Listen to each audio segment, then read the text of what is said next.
അറിയാവുന്ന കാര്യമാണെങ്കിലും ഇപ്പോ സീപോർട്ടിലും എയർപോർട്ടിലും വർക്ക് ചെയ്യുന്നവർക്ക് ഒരു വലിയ കാര്യം ശ്രദ്ധിക്കേണ്ടതുണ്ട്. അതായത് ആ വരുന്ന ആളുകളിൽ പലർക്കും രോഗം കണ്ടേക്കാം, അവർ എസിംപ്റ്റമാറ്റിക് ആയിരിക്കാം. അപ്പൊ ആ ഒരു സാഹചര്യത്തില് നമ്മൾ എങ്ങനെയാണ് ഡ്യൂട്ടി ചെയ്യേണ്ടത്, എങ്ങനെയാണ് നമ്മൾ മാസ്ക് ഉപയോഗിക്കേണ്ടത്, PPE ഉപയോഗിക്കേണ്ടി വന്ന ഒരു സാഹചര്യം ഉണ്ടെങ്കിൽ എങ്ങനെയാണ് ഉപയോഗിക്കുന്നത്, അതിനുശേഷം എങ്ങനെയാണ് ഡിസ്പോസ് ചെയ്യുന്നത്. അപ്പൊ ഇത്രയും കാര്യം നമ്മൾ എല്ലാവരും മനസ്സിലാക്കണം. സീപോർട്ട് എയർപോർട്ടിലെ ഡ്യൂട്ടിയില് നമുക്ക് എക്സ്പോഷർ വരാൻ പോകുന്നത് പലപ്പോഴും രോഗമുള്ളവരായിട്ട് തന്നെയാണ് എന്നുള്ള കാര്യം നന്നായിട്ട് ശ്രദ്ധിക്കുക. അപ്പൊ ഈ ഒരു ഇൻഫെക്ഷൻ ജേംസ് നമ്മൾ അതുകൊണ്ട് നമ്മുടെ ഓഫീസുകളിലേക്കോ വീട്ടിലേക്കോ പോകാനിടയാകരുത്. നമുക്ക് ഇൻഫെക്ഷൻ കിട്ടാതെ ജോലി ചെയ്യാനും പഠിക്കണം.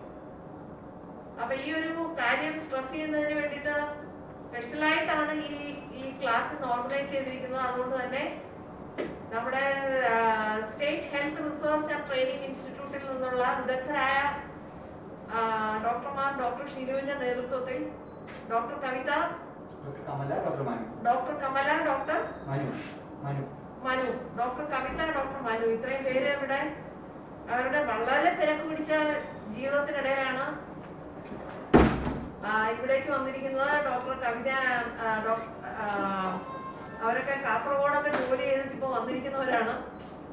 അപ്പൊ ആ ഒരു സാഹചര്യത്തിൽ ഈ സമയം നമുക്ക് വേണ്ടിയിട്ട് മാറ്റി വെച്ചതിൽ എനിക്ക് അവരോട് അതിയായ നന്ദിയുണ്ട്. അത് പ്രകടിപ്പിച്ചുകൊണ്ട് ഡോക്ടർമാരുടെ ടീമിനെ ഈ ക്ലാസ് നയിക്കാൻ വേണ്ടിയിട്ട് ക്ഷണിക്കുകയാണ്. നിങ്ങൾ ഓരോരുത്തരും ഇത് അറ്റൻഡ് ചെയ്യുന്ന ഓരോരുത്തരും ശ്രദ്ധിക്കുക. ഇത് നമ്മുടെ ഇപ്പോഴത്തെ ഏറ്റവും വലിയ അത്യാവശ്യമായതുകൊണ്ടാണ് ഇത് ഓർഗനൈസ് ചെയ്തിരിക്കുന്നത്. ശ്രദ്ധാപൂർവ്വം കേൾക്കുകയും അതുപോലെ ഇത് ക്രൈം ഡ്രൈവിൽ അപ്ലോഡ് ചെയ്തിരിക്കും. ഇപ്പോൾ നിങ്ങളുടെ കൂട്ടത്തിലുള്ള ആരെങ്കിലും ഇത് കാണാതെ ഇരിക്കുന്നുണ്ടെങ്കിൽ അത് പിന്നീട് കാണാൻ ക്രൈം ഡ്രൈവിൽ ഓഫ്ലൈൻ വേണമെങ്കിലും കാണാൻ പറ്റും. അതുകൊണ്ട് എല്ലാവരും ഇത് കാണാനായിട്ട് കൂടെ ഒന്ന് ശ്രദ്ധിക്കണം, നിങ്ങളുടെ കൂടെയുള്ള മറ്റുള്ളവരെല്ലാവരും എന്നുകൂടി പറഞ്ഞുകൊണ്ട് ഡോക്ടേഴ്സിനെ ഈ ക്ലാസ് നയിക്കുവാനായിട്ട് ക്ഷണിക്കുന്നു. നന്ദി, നമസ്കാരം. ഇപ്പോൾ ഇന്ന് മാഡം പറഞ്ഞതനുസരിച്ച് ഞങ്ങളൊരു റൗണ്ട് ഓഫ് ക്ലാസ് എടുക്കാൻ വന്നതിന്റെ പ്രധാനപ്പെട്ട ഉദ്ദേശം എന്ന് പറയുന്നത്, നമ്മൾ ഇത്രയും നാള് എയർപോർട്ട് ഡ്യൂട്ടിയിലായാലും അല്ല ജനറൽ ഡ്യൂട്ടിയിലായാലും നമ്മൾ വരുന്നതിനകത്ത് എവിടെയും ഒരു കോവിഡ് കേസ് ഉണ്ട്, അതിന്റെ ഒരു അപകടത്തിൽ നിന്ന് രക്ഷപ്പെടാൻ വേണ്ടിയിട്ടാണ് നമ്മൾ ഇതുവരെ നോക്കിക്കൊണ്ടത്. ഇപ്പൊ അതല്ല, കളി മാറിയിരിക്കുകയാണ്. നമ്മുടെ അടുത്തേക്ക് വരുന്ന മിക്കവരും ഒരു കോവിഡ് പോസിറ്റീവ് ആണെന്നുള്ള രീതിയിലേക്ക് കാര്യങ്ങൾ കൈകാര്യം ചെയ്യേണ്ട അവസ്ഥയിലാണ് ഇരിക്കുന്നത്. മെഡിക്കൽ രംഗത്തുള്ളവരും പോലീസിൽ വർക്ക് ചെയ്യുന്നവരും വളരെ വളരെ റിസ്കിലാണ് ഇപ്പോൾ പോകുന്നത്. ഞാനത് പേടിപ്പിക്കാൻ വേണ്ടി പറയുന്നത്, നമ്മൾ പ്രൊട്ടക്ട് ചെയ്തേ പറ്റൂ. കാര്യം നമ്മുടെ രണ്ടാളുടെയും ജോലിയുടെ ഭാഗമാണ്. ജോലി ചെയ്തതുകൊണ്ട് നമുക്ക് അസുഖം വന്നുകൂടാ, നമ്മളിലൂടെ നമ്മുടെ കുടുംബാംഗങ്ങൾക്ക് വന്നുകൂടാ. അപ്പോൾ ഇന്നിപ്പോൾ ക്ലാസ് എടുക്കാൻ പോകുന്നതിന്റെ നിങ്ങളോട് പറഞ്ഞ് മനസ്സിലാക്കാൻ പോകുന്നത് ഇതിന്റെ ഒരു പ്രധാനപ്പെട്ട ഉദ്ദേശം, നമുക്കൊരു അറിവില്ലായ്മ കൊണ്ട് ഏതെങ്കിലും ഒരു പോയിന്റ് ക്ലിയർ അല്ലാത്തതിന്റെ പേരിൽ നമ്മുടെ അസുഖം ഇടിച്ചു മേടിക്കരുതെന്ന് പറയാൻ വേണ്ടിയിട്ടാണ് ഉദ്ദേശിക്കുന്നത്. ഒന്ന്, നിങ്ങൾ ഡ്യൂട്ടിയിലേക്ക് വരുമ്പോഴേക്കും എയർപോർട്ട് ഡ്യൂട്ടിയിലായാലും ഒരു പേഷ്യന്റുമായിട്ട് ബന്ധപ്പെടുന്ന ഡ്യൂട്ടിയിൽ വരുമ്പോൾ അങ്ങനെ ഡ്യൂട്ടിയിലേക്ക് മാറുന്നതിന് മുമ്പ് എടുക്കേണ്ട പ്രിക്കോഷൻസ്, ഡ്യൂട്ടിയിൽ എടുക്കേണ്ട മുൻകരുതലുകൾ, ഡ്യൂട്ടിയിൽ എങ്ങനെ കൈകാര്യം ചെയ്യണം, ഡ്യൂട്ടി കഴിഞ്ഞ് പോകുമ്പോൾ നമ്മൾ ഉപയോഗിക്കുന്ന വസ്തുക്കൾ PPE ആയാലും മാസ്ക് ആയാലും ഗ്ലൗസ് ആയാലും എങ്ങനെ സേഫായിട്ട് ഡിസ്പോസ് ചെയ്തിട്ട് പോകണം, ഷൂസ് ഉൾപ്പെടെ ഒക്കെ വീട്ടിലേക്ക് പോകുമ്പോഴേക്കും നമ്മൾ ഇൻഫെക്ഷൻ ഫ്രീ ആയി തന്നെ പോകണം. നമ്മളെ ആശ്രയിച്ചിരിക്കുന്ന നമ്മുടെ കുടുംബാംഗങ്ങൾക്ക് നമ്മൾ കൊണ്ടുപോയി കൊടുക്കുന്ന ഒരു സിറ്റുവേഷൻ വരുന്നുള്ളത് കൊണ്ടാണുള്ളത്. അപ്പോൾ ഇത് സെഷൻ ഭയങ്കര ഓപ്പൺ ആണ്. നമ്മുടെ ഇന്നിപ്പോൾ ക്ലാസ് എടുക്കാൻ വേണ്ടി എത്തിയിരിക്കുന്നതിൻ്റെ കൂടെ 2 പേരാണുള്ളത്. 2 പേരും പൾമണോളജിസ്റ്റുകളാണ്, അതായത് ശ്വാസകോശ രോഗ വിദഗ്ധരാണ്. ഒന്ന് doctor Kamala, Trivandrum medical college respiratory മെഡിസിനിലെ അസിസ്റ്റന്റ് പ്രൊഫസറാണ്. മാഡം ഇപ്പോൾ വളരെ വളരെ ബുദ്ധിമുട്ടുണ്ടായിരുന്ന കാസർഗോഡ് പോയിട്ട് കാസർഗോഡ് മെഡിക്കൽ കോളേജിന്റെ ഭാഗമായിട്ട് ഒരു വലിയ ടാസ്ക് കഴിഞ്ഞിട്ട് തിരിച്ചു വന്നിരിക്കുകയാണ്. ഞാനത് ഡോക്ടർ കമല പറയുന്നതിന് ഉദ്ദേശം, എത്ര രോഗികൾ വന്നോട്ടെ നമ്മൾ പ്രിക്കോഷൻസ് എടുത്താൽ നമുക്ക് ഒന്നും വരില്ല എന്നുള്ളത് കൊണ്ടാണ് മാഡത്തിനെ കൊണ്ടുവന്നിരിക്കുന്നത്. മറ്റൊരാൾ ഡോക്ടർ മനു, അദ്ദേഹം മെഡിക്കൽ നമ്മുടെ തന്നെ ഡിപ്പാർട്ട്മെന്റിനകത്തുള്ള കൺസൾട്ടന്റ് ആണ്, അത് റെസ്പിറേറ്ററി മെഡിസിന്റെ. അപ്പോൾ ഇവർ രണ്ടാളും നിങ്ങളോട് ഈ പറഞ്ഞ ഞാൻ പറഞ്ഞ ഒരു ആൾ നമ്മൾ ഡ്യൂട്ടിയിലേക്ക് വരുന്നു, ഡ്യൂട്ടി എടുക്കുന്നു, ഡ്യൂട്ടി എടുത്ത് തിരിച്ചു പോകുന്നു സുരക്ഷിതരായി. അതിലേക്കാണ് വരുന്നത്. അപ്പോൾ സംശയങ്ങൾ ഒന്നുകൂടി പറയണമെന്ന് പറഞ്ഞുകൊണ്ട് അപ്പോൾ നിങ്ങളെല്ലാവരെയും ഈ സൂം മീറ്റിംഗിലേക്ക് ഈ ഒരു ക്ലാസ്സിലേക്ക് സ്വാഗതം ചെയ്തുകൊണ്ട് ഡോക്ടർ കമലെ സംസാരിക്കാൻ വേണ്ടി വിളിക്കാം. Thank you. എല്ലാവരെയും കണ്ട് നമുക്ക് അസുഖം വരാതിരിക്കാനും നമ്മളുമായിട്ട് ഇടപഴകുന്നവർക്ക് അഥവാ നമുക്ക് വന്നാലും നമ്മുടെ ശരീരത്തിൽ എവിടെയെങ്കിലും ഇത് ഈ അണു ഉണ്ടെങ്കിൽ അത് മറ്റുള്ളവർക്ക് കൊടുക്കാതിരിക്കാനും നമ്മൾ എന്ത് ചെയ്യണം എന്നുള്ള ഒരു പ്രിക്കോഷൻ എപ്പോഴും നമ്മൾ എടുക്കേണ്ടിയിരിക്കുന്നു. എല്ലാവർക്കും അറിയാം, ഇപ്പോൾ നമ്മുടെ കോവിഡ് എന്താണെന്നുള്ളത് എല്ലാവർക്കും മനസ്സിലായി. ഇതിനകം തന്നെ എല്ലാവർക്കും മനസ്സിലായിട്ടുണ്ടാവും എങ്ങനെയാണ് അത് വരുന്നത്, എന്താണ് അത് ഉണ്ടാക്കുന്നത്. എങ്കിലും നമ്മൾ ഒന്നുകൂടെ റിഫ്രഷ് ചെയ്യാൻ പറയുകയാണെങ്കിൽ നമുക്കറിയാം ഒരു വൈറസാണ് അല്ലേ, SARS-CoV-2 എന്ന് പറയുന്ന വൈറസാണ് ഇത് ഉണ്ടാക്കുന്നത്. COVID-19 എന്നാണ് നമ്മൾ അതിനെ അല്ലെ, കൊറോണ വൈറസ് ഡിസീസ് 19 എന്നാണ് അസുഖത്തിൽ നമ്മൾ അതിനെ വിളിക്കുന്നത് ഇപ്പോൾ. അപ്പോൾ അത് പകരുന്ന വിധം ആണ് വളരെ ഭയങ്കര ഇൻഫെക്ടിവിറ്റി റേറ്റ് വളരെയധികം കൂടുതലാണ്. സാധാരണ ഒരു വൈറൽ പനി പോലെ വരുന്ന സാധനമാണെങ്കിലും അതിന് ഇൻഫെക്ടിവിറ്റി റേറ്റ് ഭയങ്കര കൂടുതലാണ് എന്നുള്ളത് ആണ് ഈ കോവിഡ് എന്ന മഹാമാരിയിൽ നമുക്ക് ഇത്രയും പ്രശ്നങ്ങൾ ഉണ്ടാക്കുന്നത്. ഇപ്പൊ നമുക്കറിയാം ഏകദേശം 200-ൽ കൂടുതൽ രാജ്യങ്ങളിൽ ഈ കോവിഡ് ഇങ്ങനെ ബാധിച്ചിരിക്കുകയാണ്. നമ്മൾ അല്പം സേഫ് സോണിൽ നിൽക്കുന്നത് കേരളം ആണ്. പല കാരണങ്ങൾ കൊണ്ട് കേരളം തന്നെയാണ് ഇപ്പോൾ നമ്മൾ അല്പം രക്ഷപ്പെട്ട് നിൽക്കുന്ന ഒരു അവസ്ഥ. അപ്പൊ ഇതിന്റെ പ്രധാനം മനസ്സിലാക്കേണ്ട ഒരു കാരണം ഇതിന്റെ മോർട്ടാലിറ്റി അല്ല, മരണനിരക്ക് എന്ന് പറയുന്നത് നമ്മുടെ കേരളത്തിൽ വളരെ കുറവാണ്. 0.6 അടുപ്പിച്ചേക്ക് വരുന്നു. ഇതുവരെ നമുക്ക് 500 കേസ് വരുന്നതിൽ 4 മരണം വരെ മാത്രമേ ഉണ്ടായിട്ടുള്ളൂ. പക്ഷെ മറ്റുള്ള രാജ്യങ്ങളിൽ നമ്മൾ നോക്കുമ്പോൾ മരണനിരക്ക് വളരെ കൂടുതലാണ്. ഞാൻ പറഞ്ഞു വരുന്നത് ഇതിന് ഇൻഫെക്ടിവിറ്റി വളരെ കൂടുതലാണ്. അപ്പൊ അതുകൊണ്ട് തന്നെ നമ്മൾ ഇനി വരും കാലങ്ങളിൽ ഇത് ഒരു ദിവസം കൊണ്ട് നമുക്ക് കോവിഡ് പിടിച്ചു കെട്ടാൻ പറ്റും എന്നുള്ള രീതിയിൽ നമുക്ക് പോകാൻ പറ്റത്തില്ല. അപ്പൊ ഇനി വരും കാലങ്ങളിലും നമ്മൾ കോവിഡുമായിട്ട് നമ്മൾ ഒരുമിച്ച് യാത്രയായിട്ട് പോകേണ്ടി വരും. ആ ഒരു കരുതലാണ് നമ്മൾ വേണ്ടത്. പക്ഷെ ഇന്നത്തെ ഒരു കാലഘട്ടത്തിൽ ഇപ്പൊ നമ്മൾ ഒരു പിടിച്ചു നിർത്തിയെങ്കിൽ നമുക്കറിയാം നമ്മുടെ സഹോദരങ്ങളെല്ലാം പ്രവാസികളായിട്ടുള്ള സഹോദരങ്ങളും മറ്റ് സംസ്ഥാനങ്ങളിലെല്ലാം തിരിച്ചു വന്നുകൊണ്ടിരിക്കുന്ന ഒരു അവസ്ഥയാണ്. അപ്പോൾ അവിടെയെല്ലാം പ്രശ്നങ്ങൾ ഗുരുതരമായി നിൽക്കുന്ന ഒരു സാഹചര്യത്തിൽ അവര് നമ്മുടെ നാട്ടിലേക്ക് വന്നുകൊണ്ടിരിക്കുന്നു.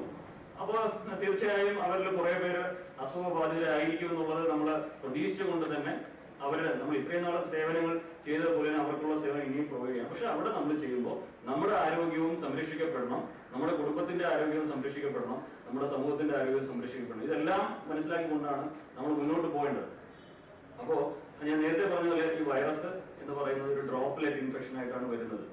നമുക്കറിയാം ഡ്രോപ്ലെറ്റ് ഇതിനാണ് മനസ്സിലാക്കി കഴിഞ്ഞപ്പോൾ നമ്മളൊരു വസ്തുവിൽ അല്ലെങ്കിൽ ഇത് നമ്മൾ സംസാരിക്കുമ്പോഴോ ചിരിക്കുമ്പോഴോ ചുമയ്ക്കുമ്പോഴോ തുമ്മുമ്പോഴോ നമ്മുടെ വായിൽ നിന്ന് തെറിക്കുന്ന സ്രവങ്ങൾ ഒരു ഡ്രോപ്ലെറ്റ് ആയിട്ട് പല പ്രതലങ്ങളിൽ ഉണ്ടാവുകയും ആ പ്രതലങ്ങളിൽ നമ്മൾ തൊടുമ്പോൾ അത് നമ്മുടെ ശരീരത്തിലേക്ക് കൈകളിലേക്ക് വരികയും അത് നമ്മുടെ വായിലോ മൂക്കിലോ കണ്ണിലോ വഴി അതിന്റെ മ്യൂക്കസ് മെംബ്രെയിൻ വഴി അകത്തോട്ട് പ്രവേശിക്കുകയും ചെയ്യുന്നു. അങ്ങനെയാണ് അതിന്റെ ഇൻഫെക്ടിവിറ്റി ഒരു പാത്വേ കിടക്കുന്നത്.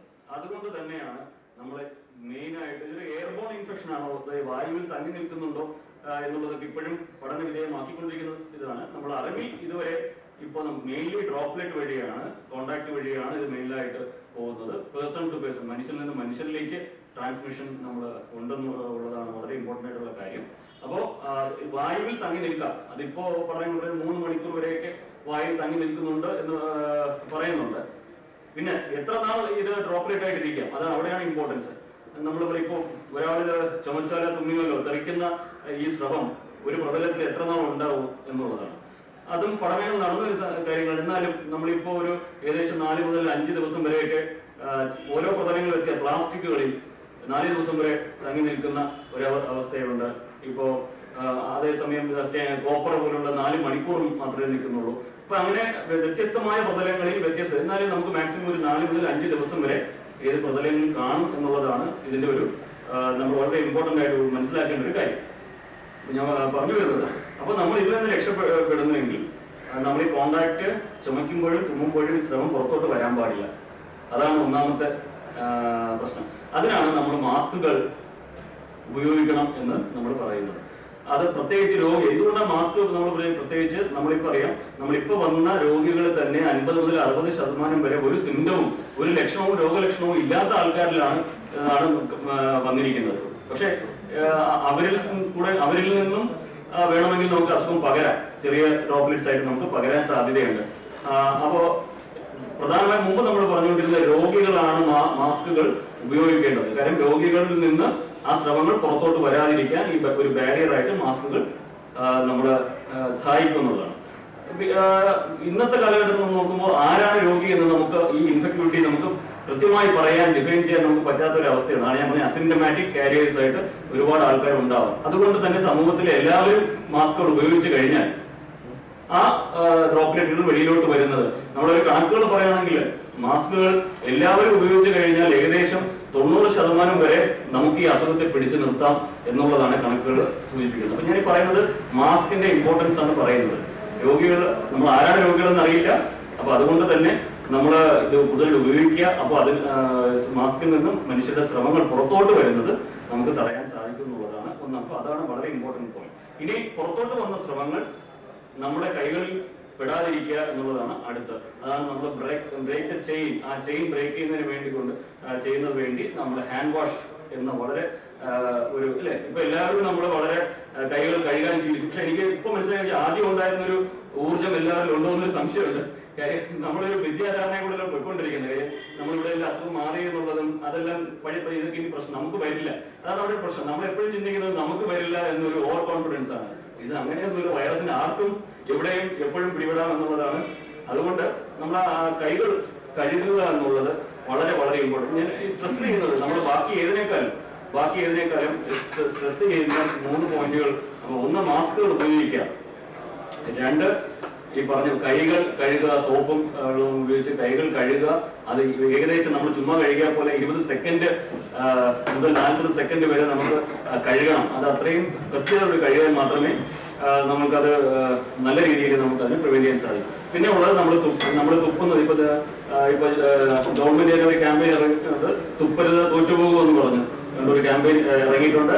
അപ്പം അത് തന്നെ. അപ്പൊ ഇത് 3 സാധനങ്ങളാണ് നമ്മൾ പ്രധാനമായും നമ്മൾ PPE കിറ്റ് എന്താ നമ്മൾ ഉപയോഗിക്കുന്നതിന് ഉപരി നമ്മൾ നടപ്പിലാക്കേണ്ടതും നമ്മൾ ശീലിക്കേണ്ടതും പാലിക്കേണ്ടതും നമ്മൾ മറ്റുള്ളവരിൽ എത്തിക്കേണ്ടതുമായിട്ടുള്ള കാര്യങ്ങളാണ് ഈ 3 കാര്യങ്ങൾ. അപ്പൊ അതിന് പ്രാധാന്യം കൊടുത്തുകൊണ്ട് തന്നെ ആയിരിക്കണം നമ്മുടെ പ്രവർത്തനങ്ങൾ ഇനി മുതൽ മുന്നോട്ട് പോകാൻ. ഈ മാസ്കുകളെല്ലാം തന്നെ നമ്മുടെ ശീലത്തിന്റെ ഭാഗമായി ഭാവിയിലേക്ക് മാറാൻ പോവുകയാണ്. ഇപ്പൊ തന്നെ പലതരം ഡിസൈൻ, പലതരം മാസ്കുകളൊക്കെ ആയിട്ട് വരുന്നു. അതെല്ലാം ഇന്നോവേഷൻസ് നമ്മൾ ഇതിനെ കണ്ടുപിടിക്കും. അപ്പൊ നമ്മൾ അതുമായിട്ട് അഡ്ജസ്റ്റ് ചെയ്യും. മനുഷ്യൻ എങ്ങനെയാണ്, നമ്മൾ ഏത് സാഹചര്യം വന്നാലും നമ്മൾ അതുമായിട്ട് അഡ്ജസ്റ്റ് ചെയ്തുകൊണ്ട് നമുക്ക് മുന്നോട്ട് പോകാൻ സാധിക്കും. അപ്പൊ ആമുഖമായിട്ട് ഞാൻ പറയുന്നത് ഇത്രയും കാര്യങ്ങളാണ് പറയാനുള്ളത്. നിങ്ങൾക്ക് ഇങ്ങോട്ടുള്ള സംശയങ്ങളും കാര്യങ്ങളും ചോദിച്ചു കഴിഞ്ഞാൽ അതിനനുസരിച്ച് മറുപടി നമുക്ക് നൽകാൻ സാധിക്കുന്നതാണ്.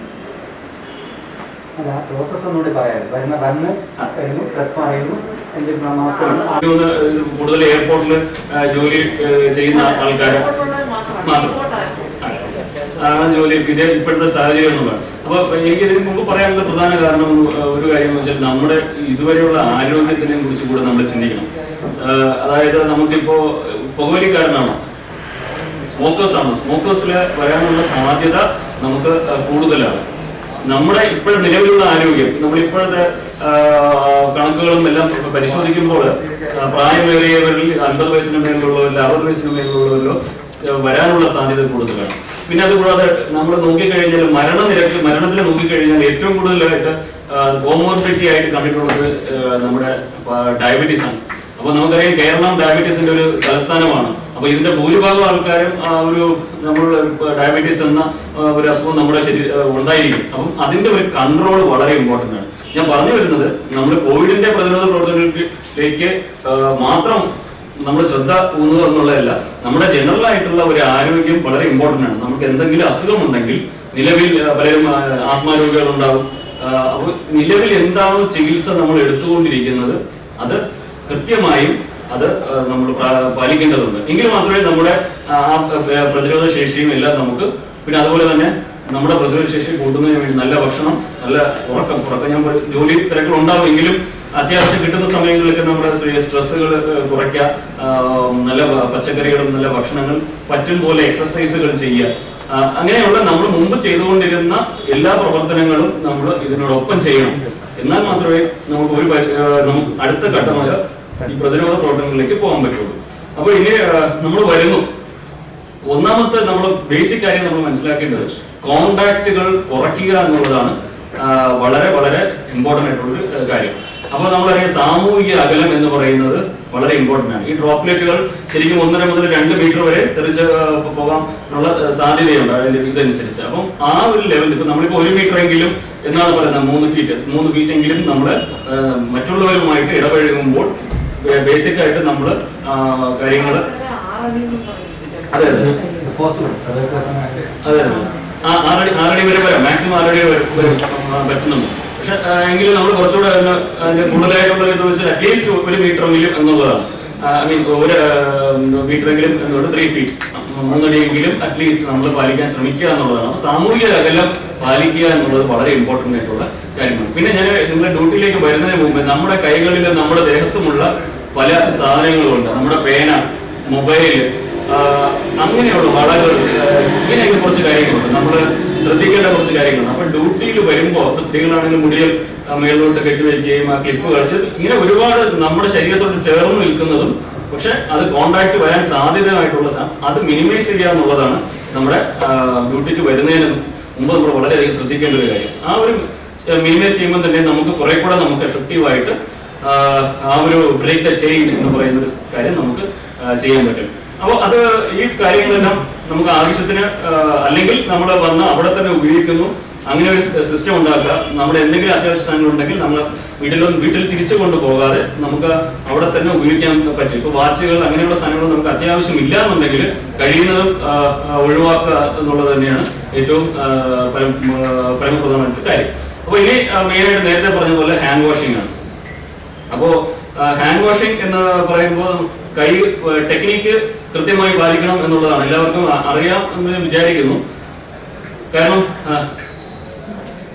നമ്മൾ സ്റ്റെപ്പുകളുണ്ടെങ്കിലും ജസ്റ്റ് ഒന്ന് കൈകൾ നമ്മളറിയാം. ഇപ്പൊ സോപ്പും വെള്ളവും ഉപയോഗിച്ച് നമ്മൾ 20 സെക്കൻഡ് അല്ലെങ്കിൽ സാനിറ്റൈസർ ആയാലും ഈക്വൽ ആയിട്ടുള്ള കാര്യങ്ങളാണ് സാനിറ്റൈസർ ആയാലും നമ്മൾ ഉപയോഗിക്കുക എന്നുള്ളതാണ് പ്രധാനപ്പെട്ട കാര്യം.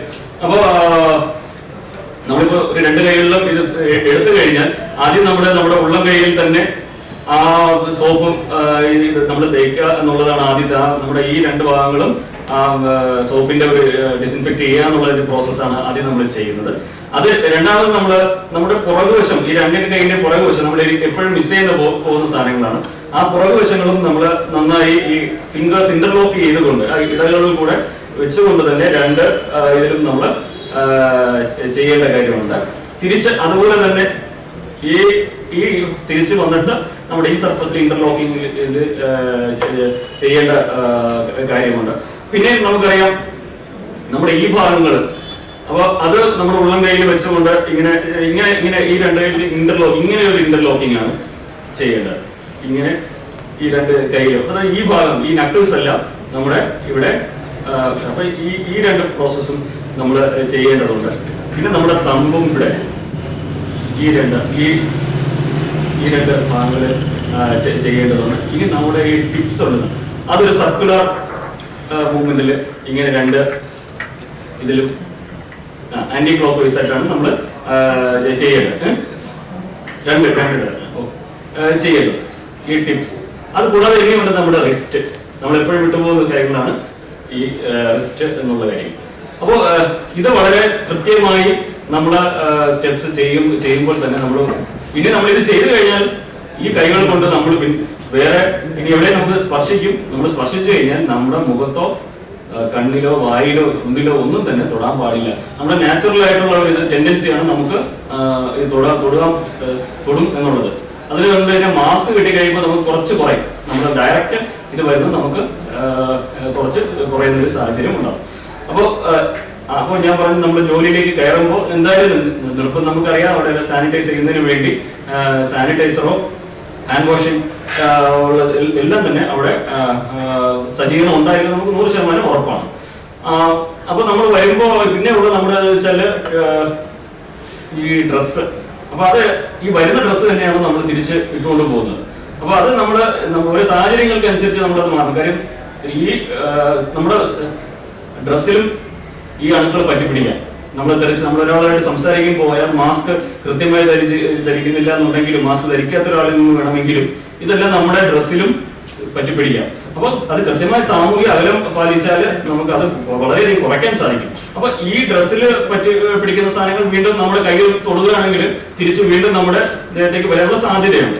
ഇതും കൊണ്ട് നമ്മൾ വീട്ടിലേക്ക് പോകുമ്പോൾ വീട്ടിലുള്ളവർക്കും ഒരു എക്സ്പോഷർ വരാനുള്ള സാധ്യതയുണ്ട്. അപ്പൊ നമ്മുടെ ഡ്രസ്സ് എങ്ങനെ ചെയ്യാൻ പറ്റും എന്നുള്ളതാണ് അടുത്തൊരു വളരെ നിങ്ങളുടെ പോലീസ് ഡ്രസ്സാണ് നമുക്ക്. അപ്പൊ അതിൻ്റെതായിട്ടുള്ള സിമ്പിൾ ആയിട്ട് ധരിക്കാനോ അങ്ങനെ പറ്റില്ല, അതിൻ്റെതായിട്ടുള്ള ഇതുണ്ടാവും. അപ്പോൾ ആ കൊണ്ടുവരുന്ന സ്പെസിഫിക് ആയിട്ട് നമ്മുടെ ഡ്യൂട്ടിക്ക് വേണ്ടി ഡ്രസ്സ് കൊണ്ടുവന്നു കഴിഞ്ഞാൽ ഇവിടെ ഓപ്ഷൻ ഉണ്ടോ എന്നുള്ളതാണ് അടുത്ത ചോദ്യം. നമ്മൾ ഡ്യൂട്ടിയിൽ നിന്ന് തിരിച്ചു പോകുമ്പോൾ നമുക്ക് കുളിച്ച് ഫ്രഷായി പോകാനുള്ള ഓപ്ഷൻ നമുക്ക് ഇവിടെ ഉണ്ടെങ്കിൽ, ഇവിടെ ലോണ്ടറി ആയിട്ട് ഉപയോഗിക്കാൻ പറ്റുന്ന സാഹചര്യം ഉണ്ടെങ്കിൽ, അങ്ങനെ ഇല്ലാന്നുണ്ടെങ്കിൽ ഈ ഡ്രസ്സുകൾ നമ്മളൊരു കിറ്റിലാക്കി വയ്ക്കുകയും നമ്മൾ ഫ്രഷായി പോകാൻ ശ്രമിക്കുകയും വേണം എന്നുള്ളതാണ് ഒന്നാമത്തെ. അപ്പൊ ഡ്രസ്സിനെ പറ്റി നമ്മൾ അതൊരു കരുതൽ വേണം. എങ്ങനെയാണ് നമ്മൾ ഡ്രസ്സ് മാനേജ് ചെയ്യും? ഡ്രസ്സിലും നമുക്ക് പഠനങ്ങളൊന്നും ഡ്രസ്സിൽ നിന്ന് എത്ര വന്നു എന്നുള്ള പഠനങ്ങൾ അങ്ങനെ നമുക്ക് പറയാൻ കാര്യമായിട്ടില്ല. എങ്കിൽ തന്നെയും ഡ്രസ്സിൽ നിന്ന് ഉണ്ടാവും.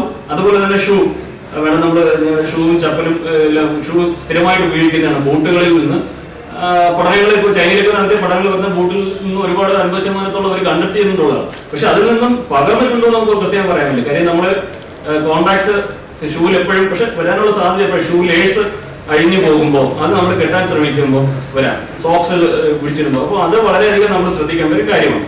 അപ്പൊ അത് എങ്ങനെ മോഡിഫൈ ചെയ്യാം എന്നുള്ളതൊന്ന് ചിന്തിക്കണം. ഷിൻസാർക്ക് പറയുമ്പോൾ നമ്മൾ പ്ലാസ്റ്റിക് ഷൂ കഴുകാൻ പറ്റിയ ഷൂ, വാഷ് ചെയ്യാൻ പറ്റിയ ഷൂ ഉണ്ടെങ്കിൽ നമുക്ക് അതിലോട്ട് മാറുന്നത് നല്ലതായിരിക്കും. കാര്യം ഇത് നമ്മൾ സോപ്പ് വെള്ളത്തിൽ തന്നെ ഇത് കഴിഞ്ഞ ശേഷം കഴുകി വെച്ച് ഉണങ്ങിയാൽ നമുക്ക് ഉപയോഗിക്കാൻ പറ്റുമെങ്കിൽ വെൽ ആൻഡ് ഗുഡ്.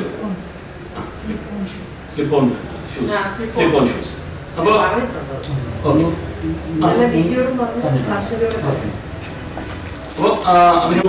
അല്ലെങ്കിൽ നമ്മൾ ഷൂ കവർ ഇടാം. പക്ഷെ അത് അത്രമാത്രം പ്രാവർത്തിക നിർബന്ധമില്ല. കാര്യം അതിനകത്ത് നമ്മൾ നടക്കുമ്പോഴേക്ക് കീറി പോകാനും എല്ലാം പങ്ക്ചേഴ്സ് വരാനുള്ള സാധ്യത ഉണ്ടാവും. അപ്പൊ അതുകൊണ്ട് നമ്മളൊരു തിയേറ്ററിലൊക്കെ ആണെങ്കിൽ നമുക്ക് അത്രയും മൂവ്മെന്റ്സ് കുറവായതുകൊണ്ട് നമുക്ക് ചെയ്യാം. പക്ഷെ എയർപോർട്ടിലും അങ്ങനെയുള്ള കാര്യത്തിൽ അത്രയും അത് ഫീസിബിൾ ആണ്. അപ്പൊ അതുകൊണ്ട് തന്നെ നമുക്ക് വാഷബിൾ ആയിട്ടുള്ള ഷൂസിലോട്ട് മാറി കഴിഞ്ഞാൽ നമുക്ക് വാഷ് ഉണക്കി കഴിഞ്ഞാൽ കൃത്യമായിട്ട് നമുക്കത് ഉപയോഗിക്കാൻ സാധിക്കും. അപ്പൊ അത് നമ്മൾ ശ്രദ്ധിക്കുക. അപ്പൊ ഡ്രസ്സുകൾ നമ്മുടെ വീടുകളിലേക്ക് തിരിച്ചു പോകാതിരിക്കുക എങ്ങനെ മാനേജ് ചെയ്യാൻ പറ്റും എന്നുള്ളതാണ് നമ്മൾ നോക്കേണ്ടത്. അതുപോലെ തന്നെ ഷൂസ് അങ്ങനെയുള്ള കാര്യങ്ങൾ.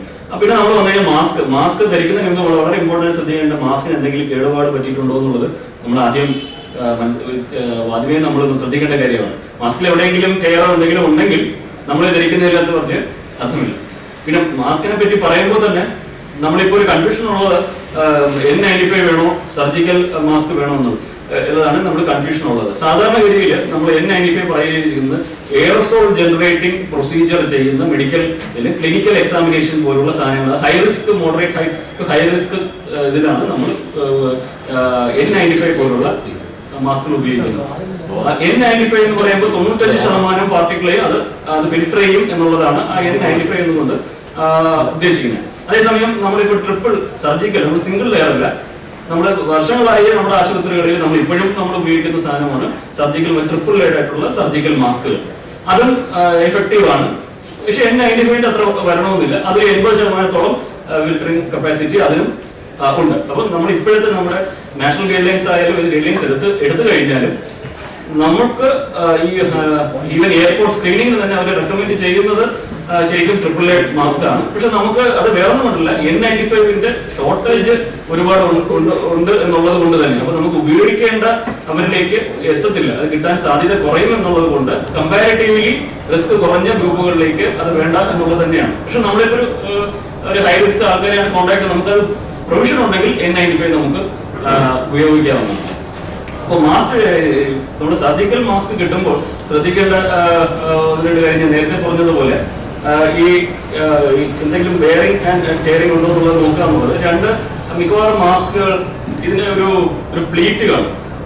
ഈ 3 ലെയർ ആയിട്ടാണ് നമ്മൾ ട്രിപ്പിൾ ലെയർ കാണുന്നത്. അപ്പൊ അതിനകത്തൊരു ഫസ്റ്റ് ലെയർ എന്ന് പറയുന്നത് നമ്മുടെ ധരിക്കുന്ന ആളുടെ ശ്രമം കൊണ്ട് അത് മോയിസ്റ്റ് ആയി അങ്ങനെ പുറത്തോട്ട് വരില്ല. ഇടയ്ക്കുള്ളത് ഫിൽട്ടർ, ഇടയ്ക്ക് ഫിൽട്ടർ ഉണ്ട്, ഫിൽട്ടർ ചെയ്യുന്ന സാധനം. മൂന്നാമത്തെ ലെയർ മറ്റ് ആളിൽ നിന്നുള്ള സാധനങ്ങളെ ഇപ്പൊ മോയിസ്റ്റ് അത് പ്രിവെന്റ് ചെയ്യുക എന്നുള്ളത്. അങ്ങനെ 3 ലെയറിൽ ഉള്ള മാസ്ക് ആണ്. അത് വളരെ പ്രൊട്ടക്റ്റീവ് ആയിട്ടുള്ള സാധനം തന്നെയാണ്. പക്ഷെ അത് നമ്മൾ സ്ട്രെച്ച് ചെയ്തുകൊണ്ട് തന്നെ ഇടണം. ചിലവർ ഇപ്പം ഇടുമ്പോൾ നമ്മുടെ മൂക്ക് മുതൽ ചിന്ന് വരെ താഴോട്ട് സ്ട്രെച്ച് ചെയ്തുകൊണ്ട് തന്നെ വരണം. ഇതിന് പ്ലീറ്റ് ഉണ്ട് ഇവിടെ. അതെ, പ്ലീറ്റ്. നമ്മുടെ എപ്പോഴും ഈ ഡയറക്ഷൻ ഒന്ന് വളരെ ഇമ്പോർട്ടന്റ് ആണ്. താഴോട്ടിരിക്കണം, നമ്മൾ ഇങ്ങനെ തിരിച്ച് അല്ല ഇടേണ്ടത്. ഈ പ്ലീറ്റ്, സർജിക്കൽ മാസ്കിന്റെ പ്ലീറ്റ് നമ്മൾ ശ്രദ്ധിക്കുക, ഇത് മേളോട്ട് ഇരിക്കാതെ കൃത്യമായിട്ട് താഴോട്ടായിരിക്കണം ഇരിക്കേണ്ടത്. ഇലാസ്റ്റിക് അകത്ത് വെച്ചിട്ടായിരിക്കും നമ്മൾ ഇടുന്നത്. കഴിയുന്നത് മാസ്കിനെ ഇലാസ്റ്റിക് ബാൻഡ് വെച്ചാണ് പിടിക്കേണ്ടത്. അകത്ത് നോക്കുമ്പോഴത്തേക്കും ഈ പ്ലീറ്റ്സ് താഴോട്ട് വെച്ചാൽ നമ്മുടെ സ്രവങ്ങൾ വന്നാൽ ഇതിനകത്ത് കളക്ട് ചെയ്യും, വേറെ പോകാതിരിക്കും. പുറത്ത് നിന്ന് നോക്കുന്ന ആൾക്ക് പ്ലീറ്റ് താഴോട്ടായിരിക്കും കാണുന്നത്. ഈ രീതിയിൽ വേണം മാസ്ക് എപ്പോഴും ധരിക്കാനായിട്ട്. മൂക്കിൻ്റെ ഭാഗത്ത് ടൈറ്റായിട്ടിരിക്കണം, താടിയുടെ താഴെ കറക്റ്റായിട്ട് സ്കിൻ കോണ്ടാക്ട് വേണം. അതാണ് ഉദ്ദേശിച്ചത്. സർജിക്കൽ മാസ്കിന്റെ N95 പ്രധാന ഒരു ഡിഫറൻസ്, വേറൊരു ഫിൽറ്ററിങ് അല്ലാതെ ഡിഫറൻസ് എന്ന് പറയുന്നത് ടൈറ്റ് ആയിട്ട് ഇരിക്കില്ല എന്നുള്ളതാണ്. നമ്മുടെ എപ്പോഴും ഈ മാസ്കുകളുടെ ഇടയിൽ കൂടെ സ്പേസ് ഉണ്ടാവും. അപ്പൊ അതുവഴി എയർ ലീക്ക് ഉണ്ടാകാനുള്ള സാധ്യത വളരെ കൂടുതലാണ്, ഇൻഫെക്ടിവിറ്റി ഉള്ളതുകൊണ്ട്. അപ്പൊ അതുകൊണ്ട് തന്നെ അത് കൃത്യമായി ടൈറ്റ് ആയിരിക്കണം എന്നുള്ളതാണ് നല്ലത്. മേഡം പറഞ്ഞ പോലെ തന്നെ അകത്ത് വരിക, അല്ലെങ്കിൽ ചില അതിൽ കളേഴ്സ് കാണും. ഈ മാസ്കിന്റെ അകത്തൊരു ലൈറ്റ് കളർ ആയിരിക്കും, പുറമേ കളറുകളായിരിക്കും ഒരു നീലയായി. അപ്പൊ അത് പുറമേ ഉള്ള സൈഡിലും ലൈറ്റ് ആയിട്ടുള്ളവര് അകത്തെ സൈഡിലുമാണ് വരേണ്ടത്. മാസ്ക് കിട്ടുമ്പോൾ ഒരു പ്രധാന പ്രശ്നം, നമുക്ക് എല്ലാ ടെൻഡൻസി നമ്മൾ ഉൾപ്പെടെ ഉണ്ട് എപ്പോഴും ഇത് പിടിക്കാനുള്ളൊരു സാധ്യത ഉണ്ട്. അപ്പൊ ഞാൻ ഇപ്പൊ സംസാരിച്ചത് അതിന് താഴോട്ട് പോകുമ്പോൾ തന്നെ എനിക്ക് പിടിക്കേണ്ടി വരുന്നുണ്ട്. അപ്പം ആ ഒരു ഒരിക്കലും ഈ ത്രെഡില് അല്ലാതെ ഈ പറയുന്ന മെയിൻ പാർട്ടില് ഒരു കാരണവശാലും കൈ തൊടാൻ പാടില്ല എന്നുള്ളതാണ്. എങ്കിൽ നമ്മൾ തൊട്ട് കാര്യമില്ല. അപ്പൊ തൊടാൻ അപ്പൊ തന്നെ കണ്ടാമിനേറ്റഡ് ആവാനുള്ള സാധ്യത കൂടുതലാണ്. അപ്പൊ പിന്നെ ഉള്ള ഒരു ഇത് വെച്ചാൽ ഈ ചായ കുടിക്കുമ്പോഴും അതെ, ഓരോ സ്റ്റെപ്പിലും നമ്മൾ സാനിറ്റൈസർ എന്നൊരു സാധനം, ഇപ്പൊ എന്തെങ്കിലും നമുക്ക് ഒരു ഇത് വന്നാൽ സാനിറ്റൈസർ അപ്പൊ തന്നെ നമുക്ക് ഉപയോഗിച്ച് നമ്മൾ കോണ്ടാക്ട് വന്നെന്ന് തോന്നി കഴിഞ്ഞാൽ തൊട്ട് കഴിഞ്ഞാൽ നമ്മൾ സാനിറ്റൈസ് ചെയ്യുക എന്നുള്ളത് വളരെ ഇമ്പോർട്ടൻ്റ്. ഓരോ സ്റ്റെപ്പിലും എവിടെ ആയാലും ശരി നമ്മൾ ചെയ്യുക എന്നുള്ളത് ഇമ്പോർട്ടൻ്റ് ആയിട്ടുള്ള ഒരു കാര്യമാണ്. അതുപോലെ തന്നെ ചായ ഞാൻ നേരത്തെ പറഞ്ഞത്, നമ്മൾ എന്തെങ്കിലും ചായ കുടിക്കുക, ഇപ്പൊ മാസ്ക് അഴിക്കാമോ എന്നുള്ളത്. നമുക്ക് മാസ്ക് അഴിക്കുന്നതിന് മുമ്പ് നമ്മൾ ആദ്യം കൈ സാനിറ്റൈസ് ചെയ്യണം. അത് ശേഷം നമ്മുടെ ചായ എന്തെങ്കിലും കഴിച്ചതിന് ശേഷം വീണ്ടും മാസ്ക് നമ്മൾ സാനിറ്റൈസ് ചെയ്തതിന് ശേഷം മാത്രം മാസ്ക് കെട്ടുക. അത് കെട്ടിയതിന് ശേഷം വീണ്ടും കൈ സാനിറ്റൈസ് ചെയ്യുക. അപ്പൊ അത് വളരെ ഇമ്പോർട്ടൻ്റ് കാര്യം. ഒരു കാരണവശാലും മാസ്കിൽ എന്തായാലും നമ്മൾ ഇത്ര നേരം അത് ഉപയോഗിച്ചതാണ്, പല ഡ്രോപ്ലെറ്റ്സും അതിൽ പറ്റിപ്പിടിച്ചിരിപ്പുണ്ടായിരിക്കും. നമ്മുടെ കൈകളിലേക്ക് അത് വരികയാണെങ്കിൽ നമ്മൾ ചെയ്തതിനൊന്നും വീണ്ടും പ്രയോജനം, നമ്മൾ അറിയാതെ നമ്മുടെ കണ്ണിലോ ഇതിലും നമ്മൾ തൊടേണ്ട ഒരു സാഹചര്യം ഉണ്ടാവും. അതുകൊണ്ട് തന്നെ കഴിയുന്നത്ര പ്രാവശ്യം സാനിറ്റൈസ് ശ്രമിക്കണം. അതായത് നമ്മൾ എപ്പം മാസ്കിൽ തൊടുകയോ മാസ്ക് റിമൂവ് ചെയ്യേണ്ട ഒരു അവസ്ഥയിൽ വന്നാൽ നമ്മൾ സാനിറ്റൈസ് ചെയ്യണം. പിന്നെ എത്ര നേരം ഉപയോഗിക്കുക എന്നുള്ളതാണ് ഒരു മെയിൻ ചോദ്യം വരുന്നത്. സാധാരണ ഗതിയിൽ 3 മുതൽ 6 മണിക്കൂറോ 8 മണിക്കൂറോ ഒന്നും ഉപയോഗിക്കും. പക്ഷെ അതിന് ഇടയിൽ എപ്പോഴെങ്കിലും ഇത് നനയുകയോ മോയിസ്റ്റ് ആവുകയോ എന്തെങ്കിലും കേടുപാടുകൾ സംഭവിക്കുകയോ നല്ല രീതിയിൽ ഡിസ്ഇൻഫെക്റ്റഡ് ആവുകയോ ചെയ്യും നമുക്ക് ഉറപ്പുണ്ടെങ്കിൽ അന്നേരം നമ്മൾ മാസ്ക് റിമൂവ് ചെയ്യേണ്ടതാണ്. അല്ലെങ്കിൽ നോർമലി ഒരു 3 to 6 hours നമുക്കിത് ഉപയോഗിക്കാം എന്നുള്ളതാണ് മാസ്കുകൾ ഉപയോഗിക്കേണ്ട ശ്രദ്ധിക്കേണ്ട കാര്യങ്ങൾ. അപ്പോൾ നമ്മളിപ്പോ N95 ആണെങ്കിലും ഇതുപോലെ തന്നെ നമ്മൾ മാസ്ക് നമുക്ക് സർജിക്കൽ മാസ്ക് പോലെ തന്നെ N95 ആണ് ഉപയോഗിക്കുന്നതിനകത്ത്. N95 നമ്മൾ പറഞ്ഞതുപോലെ 95% ഫിൽട്രേഷൻ ഉള്ളതാണ് N95 മാസ്ക് എന്ന് പറയുന്നത്. നമ്മൾ വിചാരിക്കുന്ന പോലെ അത്ര ഈസി അല്ല ഇത് വെയർ ചെയ്യാൻ. നമ്മള് സർജിക്കൽ മാസ്ക് N95 എന്ന് പറഞ്ഞാൽ അത് എത്ര സമയം യൂസ് ചെയ്യുന്നതോടെ നമുക്ക് അതിൻ്റെ ബുദ്ധിമുട്ട് വളരെ ബുദ്ധിമുട്ടുണ്ട്. ചില മാസ്കുകളുടെ ഫിൽറ്റർ ഉള്ള മാസ്കുകളും ഉണ്ട്. ഈ ഫിൽറ്റർ ഉള്ള അത് കുറച്ചുകൂടെ എഫക്റ്റീവ് ആയിട്ട് നമുക്ക് ഫിൽട്രേഷൻ. പക്ഷേ ഇത് ഫിൽറ്റർ ഉള്ളത് പേഷ്യന്റ് ഒരു കാരണവശാലും കൊടുക്കാൻ പാടില്ല എന്നുള്ളതാണ് നമ്മൾ മനസ്സിലാക്കുക. ഫിൽറ്റർ ഉള്ള N95 മാസ്ക് ഒരിക്കലും പേഷ്യന്റ് വരാതെ, ഇതിലൊരു വാൽവ് ആണുള്ളത്. അപ്പോൾ വാൽവ് തുറക്കുമ്പോൾ അതിനകത്തുള്ള എല്ലാം പുറത്തു വരും, ആ ഇൻഫെക്റ്റഡ് സാധനങ്ങൾ പുറത്തു വരും. അതുകൊണ്ട് പേഷ്യന്റ് ഉപയോഗിക്കാൻ, അല്ലാതെ സാധാ ഇതിനേക്കാളും ഫിൽറ്റർ ഉള്ളത് തന്നെയാണ് നമുക്ക് സാധാരണ ആൾക്കാർക്ക് ഉപയോഗിക്കുമ്പോൾ അത് എഫക്റ്റീവ് ആയിട്ടുള്ള സാധനം. അപ്പം ഇതിനകത്ത് നമുക്ക് ടൈം ഫിറ്റ് ആണ്. ഇവിടെ ഒരു മെറ്റൽ ഇതുണ്ട്. നമ്മൾ പിടിക്കുമ്പോൾ തന്നെ നമ്മൾ ഏത് മാസ്ക് കിട്ടുന്നതിന് മുമ്പ് നമ്മൾ കൈ നല്ലവണ്ണം സാനിറ്റൈസ് ചെയ്യുകയും അതിനുശേഷം ഇത് പിടിച്ചുകൊണ്ട് ഇങ്ങനെ മുഖത്ത് വെച്ചിട്ട് നമ്മൾ പിടിച്ചിടുകയും ചെയ്യുന്നത്. ആദ്യം മേളിൽ പിടിച്ചെടുത്ത പാൻറ് ചെവിയുടെ മേളിൽ വന്ന് നിൽക്കുകയും അടുത്ത താഴെ വന്ന് നിൽക്കുകയും ചെയ്യുക എന്നുള്ള രീതിയിൽ. അത് കഴിഞ്ഞതിന് ശേഷം നമ്മൾ നന്നായിട്ട് അമർത്തി നമ്മൾ ഫിക്സ്ഡ് ആയിട്ടുള്ളതെന്ന് നോക്കുകയും വേണം എന്നുള്ളതാണ് മെയിൻ ആയിട്ടുള്ളത്. ഇപ്പൊ N95 നമ്മൾ കുറെ കൂടെ നമുക്ക് പ്രൊട്ടക്റ്റീവ് ആയിട്ടുള്ള ഏകദേശം ശരിക്കും പറഞ്ഞാൽ 99% പ്രൊട്ടക്ഷൻ കിട്ടാനുള്ള ഒരു സാധ്യത ഉള്ള ഒരു മാസ്ക് തന്നെയാണ്. അതേസമയം സർജിക്കലിൽ 80% നമുക്ക് പ്രൊട്ടക്ഷൻ കിട്ടും. അപ്പൊ നമ്മൾ ഇതെല്ലാം ഇട്ടു. ഇനി BP ഏപ്രൺ ഒക്കെ അതിന്റെ പ്രൊസീജിയർ ഉണ്ട്. ശരിക്കും പറഞ്ഞാൽ ഈ ഡോഫിംഗ് ഉണ്ടെങ്കിൽ ഒരു പ്രൊസീജിയർ ഉണ്ട്. സ്റ്റെപ്പ് ബൈ സ്റ്റെപ്പ് ആയിട്ട് നമ്മൾ ചെയ്യണം എന്നുള്ളതാണ്. പിന്നെ എൻട്രൻസ് നമ്മൾ അതൊന്നും അടുത്തൊരു കാര്യമാണ്. നമ്മൾ എക്സിറ്റും എൻട്രൻസും അത് എങ്ങനെ നമ്മൾ നിയന്ത്രിക്കുന്നത്. നമ്മൾ എല്ലാവരും കഴിഞ്ഞവരും ഡ്യൂട്ടി കഴിഞ്ഞവരും ഇൻഫെക്ഷൻ അല്ല പേഷ്യന്റ് നോക്കുക എല്ലാവരും ഒരേ ഇതിൽ പോകാൻ പാടില്ല. അത് പ്രത്യേകിച്ച് നമ്മൾ ഹോസ്പിറ്റലിലൊക്കെയാണ് വളരെ ഇമ്പോർട്ടന്റ്. അത് എങ്കിലും നമുക്കും ചില പക്ഷേ ആൾക്കാരെ നമ്മുടെ തന്നെ ആൾക്കാർ വേറെ പേഷ്യന്റ് നോക്കിയിട്ട് വീണ്ടും നമ്മൾ അടുത്തോട്ട് വരാതിരിക്കാനുള്ള ഒരു സ്ട്രാറ്റജിക് പ്ലാൻ നമുക്ക് വേണം. അപ്പോൾ നമ്മൾ മാസ്ക് ഇട്ട് പിന്നെ ഏപ്രൺ അല്ലെങ്കിൽ ഫുൾ കവർ ആയിട്ടുള്ള നമ്മുടെ ഗൗൺ ഇടാം, കവറോൾ എന്ന് പറയുന്ന ഗൗൺ ഇടാം. അപ്പൊ PPE എന്ന് പറയുമ്പോൾ PPE മെയിൻ ആയിട്ട് വരുന്നത് നമുക്ക് ഗോഗിൾസ് ഉണ്ട്, കണ്ണ് പ്രൊട്ടക്ട് ചെയ്യാനുള്ള ഗോഗിൾസ് ഉണ്ട്, അതുകൂടെ ഫേസ് ഷീൽഡ് ഉണ്ട്. അതിപ്പോ നമ്മൾ കൂടുതൽ ഡോക്ടേഴ്സ് ആണ് നമ്മൾ കുറച്ചുകൂടെ പ്രൊട്ടക്ഷൻ ആയിട്ടുകൊണ്ട് നമ്മൾ ഫേസ് ഷീൽഡ് വരുന്നു. എനിക്കൊന്ന് ഇവിടെ അതിന്റെ ആവശ്യം എയർപോർട്ടിലാണ് നമ്മൾ ചെക്ക് ചെയ്യുമ്പോൾ, ട്രാവലേഴ്സിനെ നമ്മൾ ചെക്ക് ചെയ്യുമ്പോൾ ആ ഡിസ്റ്റൻസ് നമ്മൾ കുറവായിരിക്കും, അപ്പോൾ ഫേസ് ഷീൽഡ് നല്ലതായിരിക്കും. അതാ ഞാൻ നമ്മൾ അവൈലബിലിറ്റി ഉണ്ട്. അപ്പോൾ അങ്ങനെയാണെങ്കിൽ ഫേസ് ഷീൽഡ് നല്ലതാണ്. കാര്യം വെച്ചാൽ നമുക്കറിയാം എയർപോർട്ടിൽ നമ്മുടെ എല്ലാ ട്രാവലേഴ്സിനും നമ്മൾ ചെക്ക് ചെയ്യും. അപ്പോൾ വളരെ കോൺടാക്ട്സ്, അടുത്തുള്ള കോൺടാക്ട്സ് വരാനുള്ള സാധ്യതയുണ്ട്. അവിടെ ഫേസ് ഷീൽഡ് ഉണ്ടെങ്കിൽ വളരെ എഫക്റ്റീവ് ആയിട്ട് നമുക്ക് മാസ്കും ഫേസ് ഷീൽഡും ഉണ്ടെങ്കിൽ നമ്മൾ ഒരു പരിധി വരെ നമുക്ക് പിന്നെ നമ്മൾ ഗ്ലൗസ്, ഇതിന് അടുത്ത ഒരു PPE ആണ് ഗ്ലൗസ്. അപ്പൊ ഗ്ലൗസും വളരെ ഇമ്പോർട്ടന്റ് ഉള്ള സാധനമാണ്. പക്ഷെ ഗ്ലൗസ് ഇടുമ്പോഴും നമ്മൾ ഹാൻഡ് വാഷിങ്ങിന് ഉപയോഗിക്കുന്ന അതേ സാനിറ്റൈസിങ് പ്രക്രിയകളെല്ലാം ഗ്ലൗസിന് ബാധകമാണ്. അല്ലാതെ ഗ്ലൗസ് ഇട്ടത് കൊണ്ട് പക്ഷേ കണ്ണാവശ്യപ്പോഴും നമ്മുടെ ഗ്ലൗസിലായിരിക്കും ഇരിക്കുന്നത്, അത് തൊട്ട് കഴിഞ്ഞാൽ കൈ തൊടും പോലെ തന്നെ വരും. അപ്പോൾ ഹാൻഡ് വാഷിങ്ങിന് നമ്മൾ ചെയ്യുന്ന എല്ലാ കാര്യങ്ങളും ഗ്ലൗസ് ഇടുമ്പോഴും നമ്മൾ ശ്രദ്ധിക്കേണ്ടതായിട്ടുണ്ട്.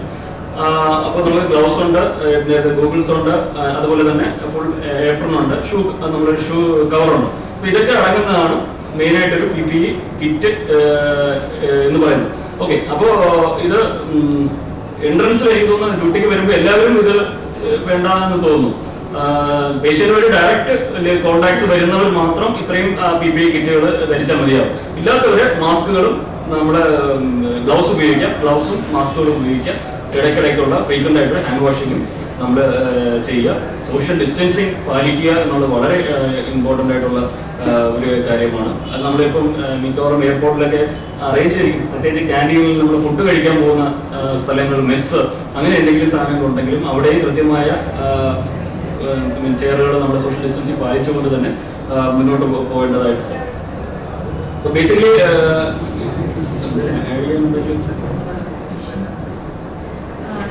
മനു പറഞ്ഞ പോലെ നമ്മൾ എന്തൊക്കെയാണ് യൂസ് ചെയ്യുന്ന സാധനങ്ങളിൽ നിന്നും നമ്മൾ ബേസിക്കായിട്ട് എടുക്കേണ്ട പ്രിക്കോഷൻസ് എന്താണെന്നും ഒരു ഐഡിയ കിട്ടിക്കാണും. അപ്പം നമ്മളിപ്പം ഓരോരുത്തരെയും കാണുന്നത് ഒരു പൊട്ടൻഷ്യൽ പേഷ്യൻ്റ് ആണോ അല്ലെങ്കിൽ രോഗിയാണോ എന്നുള്ള രീതിയിലായിരിക്കും. അപ്പം നിങ്ങൾ വീട്ടിൽ നിന്ന് ഇറങ്ങുമ്പോൾ മുതൽ എല്ലാം പ്രിപ്പയർഡ് ആയിട്ട് തന്നെ ഇറങ്ങണം. പ്രിപ്പയർഡ് ആയിട്ട് നമ്മൾ എടുക്കുന്ന സാധനങ്ങൾ മിനിമം കാര്യങ്ങൾ, നമുക്ക് അത്യാവശ്യമുള്ള കാര്യങ്ങൾ മാത്രം കരുതുക. മൊബൈൽ ഫോൺ ആണെങ്കിൽ ഇപ്പോൾ ഞങ്ങൾ ആസ് ഡോക്ടേഴ്സ് ഞങ്ങൾ യൂഷ്വലി പേഷ്യൻറ്റിനെ കാണുമ്പോൾ ചെയ്യുന്ന കുറച്ച് പ്രിക്കോഷൻസ് പറഞ്ഞുതരാം. ഒന്ന് പറഞ്ഞ പോലെ നമ്മുടെ ദേഹത്ത് കഴിയുന്നത്, ഇപ്പോൾ എൻ്റെ കയ്യിൽ നോക്കിയാലും ഓർണമെൻറ്റ്സ് പാടില്ല, കഴിയുന്നതും ജ്വല്ലറി, വാച്ചസ്, എല്ലാ സാധനങ്ങളും മാറ്റുക. എന്ന് വെച്ചാൽ നമ്മൾ ഫ്രീക്വൻ്റ് ആയിട്ട് ഹാൻഡ് വാഷിങ് ചെയ്യേണ്ടി വരും. ഈ സാധനങ്ങൾ നഷ്ടപ്പെടാനും അല്ലെങ്കിൽ ഇതെല്ലാം ഓരോ ക്യാരിയേഴ്സാണ്. അപ്പം സ്രവങ്ങൾ വഴി സ്പ്രെഡ് ചെയ്യുന്നുള്ള ഒരു കൺസെപ്റ്റാണ് ഉള്ളത്. നമ്മൾ വേറൊരു കാര്യം ശ്രദ്ധിക്കേണ്ട, ഇത് പോയി വീഴുന്ന ഓരോ സർഫസ് പേഷ്യൻസ് അല്ലെങ്കിൽ ട്രാവലേഴ്സ് നിങ്ങൾ ഡോക്യുമെന്റ്സ് ചെക്ക് ചെയ്യേണ്ടി വരും. അപ്പോൾ ഇവർ തരുന്ന ഓരോ ഡോക്യുമെന്റും ചിലപ്പോൾ ഇതിൽ ഇൻഫെക്റ്റഡ് ആയിട്ട് അവർ തൊട്ട സാധനങ്ങളാണ്. നമ്മൾ കയ്യിൽ വാങ്ങിക്കുമ്പോൾ ഇത് കയ്യിൽ കിട്ടാനുള്ള ചാൻസ് ഉണ്ട്. അപ്പോൾ ഒരിക്കലും കഴിയുന്നതും വെയർ ഹാൻഡ്സ് യൂസ് ചെയ്ത് വാങ്ങിക്കായിരിക്കും. നിങ്ങളിപ്പോൾ ഫുൾ കിറ്റിലായിരിക്കും എന്ന് പ്രതീക്ഷിക്കുന്നു. അങ്ങനെയാണെങ്കിൽ വെയർ ഹാൻഡ്സ് ആണെങ്കിൽ ഇടയ്ക്കിടയ്ക്ക് ഹാൻഡ് സാനിറ്റൈസ് ചെയ്യണം. അപ്പോൾ ഞങ്ങൾ പേഷ്യൻസിനെ കാണുമ്പോൾ അവർ കൊണ്ടുവരുന്ന ഇൻവെസ്റ്റിഗേഷൻ റിപ്പോർട്ട്സ് ഒക്കെ നോക്കും. അതെല്ലാം കഴിഞ്ഞ് ഓരോ തവണ ഓരോ ഇത് കഴിയുമ്പോഴും ഹാൻഡ് സാനിറ്റൈസ് ചെയ്യണം. പറയുന്നത് വീട്ടിൽ നിന്ന് ഇറങ്ങുമ്പോഴത്തേക്കും നമ്മൾ ഡ്യൂട്ടിക്ക് പോകുമ്പോൾ കൊണ്ടുപോകേണ്ട സാധനങ്ങൾ അത്യാവശ്യമുള്ള മിനിമം കാര്യങ്ങൾ കൊണ്ടുപോകാം. ഡ്യൂട്ടിക്ക് കയറുമ്പോൾ കഴിയുമെങ്കിൽ ഇപ്പോൾ മൊബൈൽ ഫോൺ എടുക്കേണ്ട സാഹചര്യമാണെങ്കിൽ സിപ്പ് ലോക്ക് കവറിനകത്ത് മൊബൈൽ ഫോൺ ക്ലീൻ ചെയ്ത മൊബൈൽ ഫോൺ സിപ്പ് ലോക്ക് കവറിനകത്തിട്ട് സീൽ ചെയ്തിട്ട് യൂസ് ചെയ്യുക. പോകുമ്പോൾ PPE കിറ്റിനൊപ്പം തന്നെ അത് ഡിസ്കാർഡ് ചെയ്തിട്ട് പോകാവുന്നതാണ്. അപ്പം അത് വേണമെങ്കിൽ ട്രൈ ചെയ്യാം. സിപ്പ് ലോക്ക് ഇല്ലെങ്കിൽ വേറെ ഏതെങ്കിലും ക്ലീൻ പ്ലാസ്റ്റിക് കവർ, ട്രാൻസ്പെറൻ്റ് ആയിട്ടുള്ള പ്ലാസ്റ്റിക് കവർ യൂസ് ചെയ്യുക. കഴിയുന്നതും നമ്മൾ ഡോക്ടേഴ്സും നമ്മുടെ നഴ്സുമാരും ചെയ്യുന്ന പോലെ ഇട്ടുകൊണ്ട് പോകുന്ന ഡ്രസ്സ്, ഒരു സ്പെയർ ഡ്രസ്സ് കയ്യിൽ വെച്ചേക്കുക. ഇട്ടുകൊണ്ട് പോകുന്ന ഡ്രസ്സ് ഇട്ട് തന്നെയാണ് നമ്മൾ കിറ്റിട്ട് അകത്ത് കയറി ഇവരെ ഡീൽ ചെയ്യുന്നതെങ്കിൽ തിരിച്ചിറങ്ങി ഒന്നിൽ കുളിക്കാനോ വാഷ് ചെയ്യാൻ പറ്റുമെങ്കിൽ അത് ചെയ്തിട്ട് പുതിയ ഡ്രസ്സ് ഇട്ട് പോകാം. അല്ലെങ്കിൽ നിങ്ങൾ അവിടെ ചെന്നിട്ട് ഒരു യൂണിഫോം എന്തെങ്കിലും ഇട്ടിട്ട് കിറ്റ് ധരിക്കുന്നതായിരിക്കും നല്ലത്. പിന്നെ ഇപ്പം പറഞ്ഞനുസരിച്ച് സന്ധ്യ മാഡം പറഞ്ഞനുസരിച്ച്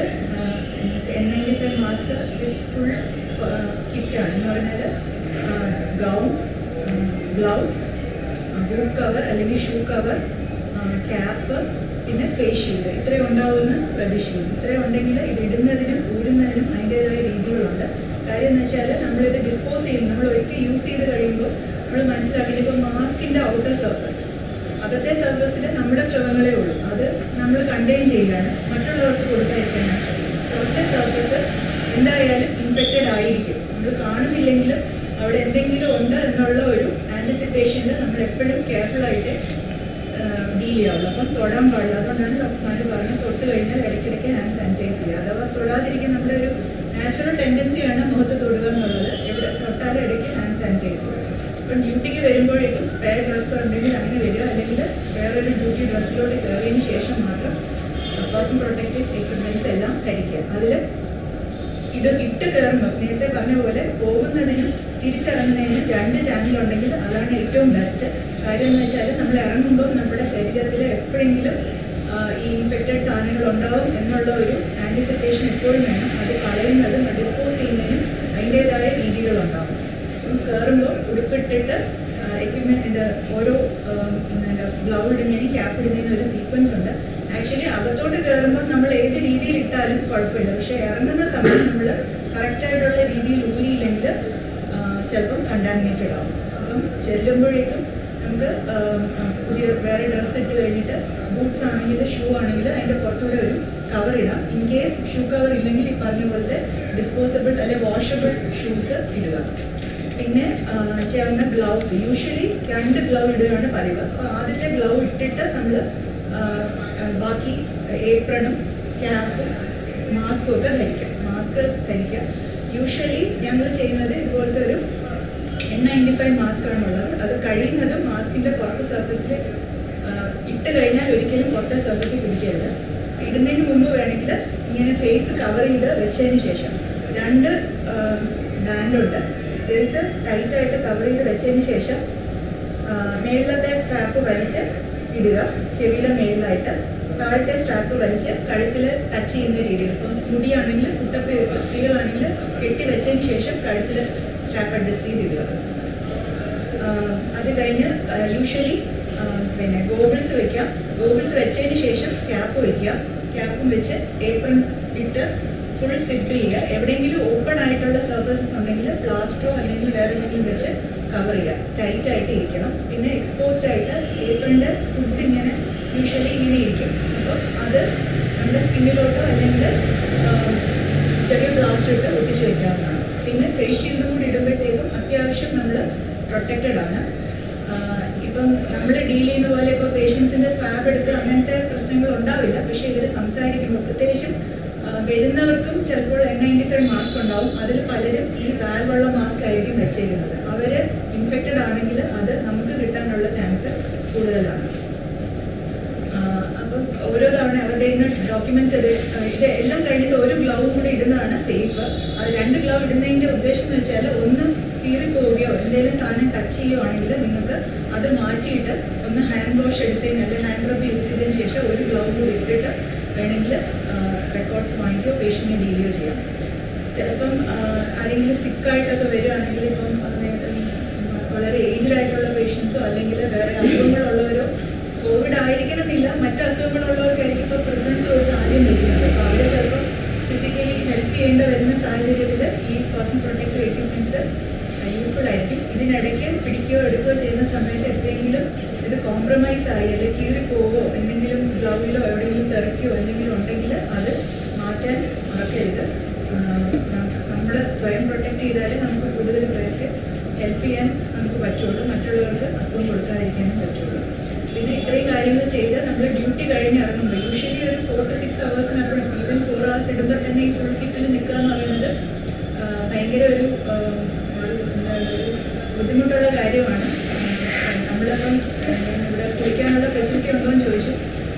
ഫെസിലിറ്റി ഇല്ലെങ്കിലും നമ്മൾ വിയർത്ത് കുളിച്ചായിരിക്കും ഇറങ്ങുന്നത്. കുളിക്കാതെ പോകാൻ വേറെ ഉടുപ്പിടുക എന്ന് പറയുന്നത് വളരെ ബുദ്ധിമുട്ടുള്ള കാര്യമാണ്.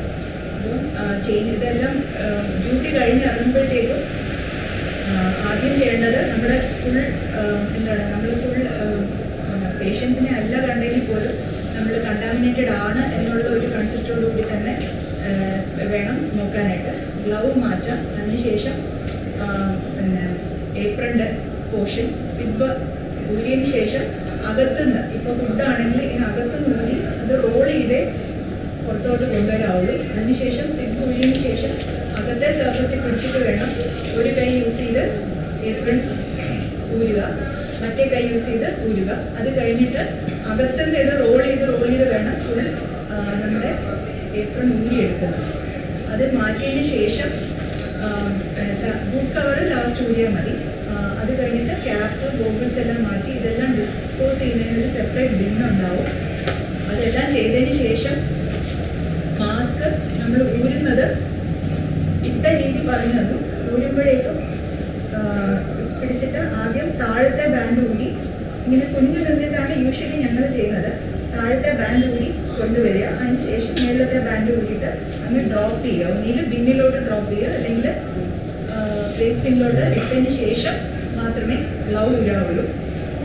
അതിനൊപ്പം തന്നെ ഗ്ലൗ ഊരിയതിന് ശേഷം പുതിയ മാസ്ക് വയ്ക്കാം. പുതിയ മാസ്ക് വെച്ചിട്ട് വേണം നിങ്ങൾ പുറത്തിറങ്ങാൻ. യൂഷ്വൽ റുട്ടീൻ നമ്മൾ പേഷ്യൻറ്റിനെ അല്ലെങ്കിൽ ഇങ്ങനത്തെ ആളുകളുമായിട്ട് കോൺടാക്ട് ഇല്ലാത്ത സാഹചര്യത്തിൽ ഞങ്ങളിപ്പോൾ ഉപയോഗിച്ചിരിക്കുന്ന പോലത്തെ ട്രിപ്പിൾ ലെയർ മാസ്ക് ആയാലും മതി. പിന്നെ ജോലി ഇപ്പം നിങ്ങൾ ഹാൻഡിൽ ചെയ്യുന്ന സ്ഥലത്തോട്ട് ചിലപ്പം എന്തെങ്കിലും റെക്കോർഡ്സോ ഡോക്യുമെൻറ്റ്സോ കൊണ്ടുവരാനായിട്ട് ചിലപ്പം ആരെങ്കിലുമൊക്കെ വന്നെന്നിരിക്കും. അവർക്ക് എല്ലാവർക്കും ചിലപ്പോൾ കിറ്റ് വേണമെന്നില്ല. ഒരു N95 മാസ്ക് ഉണ്ടെങ്കിൽ അത്, അല്ലെങ്കിൽ ഒരു ട്രിപ്പിൾ ഞങ്ങൾ യൂസ് ചെയ്യുന്ന പോലത്തെ മാസ്ക് ഗ്ലൗ ഉണ്ടെങ്കിലും അത്യാവശ്യം പ്രൊട്ടക്ഷൻ കിട്ടുമെന്ന് പ്രതീക്ഷിക്കുന്നു. വേറെ ഒന്നിനും ടച്ച് ചെയ്യാതെ പോകും. ഓരോ തവണ എന്ത് കോൺടാക്ട് ഉണ്ടെന്ന് സംശയം ഉണ്ടെങ്കിലും ഇതിനിടയിൽ ഹാൻഡ് റബ്ബ് യൂസ് ചെയ്യണം. അതുപോലെ തന്നെ ഇപ്പം ഡോഫിംഗ് ആണ് നമ്മൾ ഉടുപ്പിടുന്ന രീതിയെ പറയുന്നത്, ഡോണിംഗ് എന്നാണ് ഉടുപ്പിടുന്ന രീതിയെ പറയുന്നത്. അതിനിടയിൽ എന്ത് സാഹചര്യം ഇടയ്ക്കിടയ്ക്ക് ഹാൻഡ് വാഷ് യൂസ് ചെയ്യാം. സുഖമുള്ള സമയത്ത് ഹാൻഡ് റബ്ബ് യൂസ് ചെയ്യാം. ഇത്രയും ചെയ്യുക. പുറത്തിറങ്ങിയതിന് ശേഷം പറ്റുമെങ്കിൽ ആ ഇട്ട ക്ലോത്ത്സ് ഒന്നിൽ വാഷ് ചെയ്യുക, അല്ലെങ്കിൽ സെപ്പറേറ്റ് ആയിട്ട് ഒരു കവറിൽ എടുത്ത് കൊണ്ടുപോവുക. അത് കൊണ്ടുപോയിട്ട് വീട്ടിൽ ചെന്നാലും ബ്ലീച്ചിങ് സൊല്യൂഷൻ ഇടാം, അല്ലെങ്കിൽ സോപ്പ് ആൻഡ് വാട്ടറിൽ ഒരു 15 to 30 മിനിറ്റ്സ് മുക്കി വെച്ചതിന് ശേഷം കഴുകാം.